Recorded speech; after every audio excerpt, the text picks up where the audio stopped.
there, it was like between 700 to 800 stores. And I had a very good closure rate. I have to tell you that the hardest part is maybe the first 20 shops.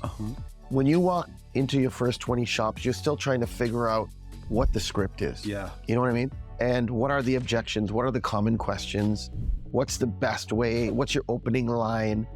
And it's the best training that you can get. It's like when someone says no or slams a door in your face, that's probably the most difficult thing, cold calling. Ask someone, like I will actually get my staff to pick up the phone no matter how many years they've been working at 3D Crystal.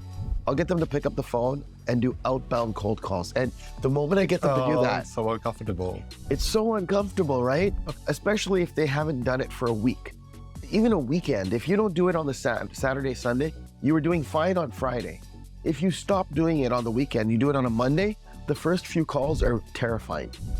And then you get into the rhythm and it's very, very easy. And so this is what I did. I have maybe 700 to 800 stores. By the end of 52 weeks, I was in like 100 and I think it was maybe 32 stores or something. And we had great distribution across the country in many states selling the products. So that's how I did it. I had no rent, I paid no rent. I gave them a commission on the sale. They didn't have to buy inventory up front. It was a win-win.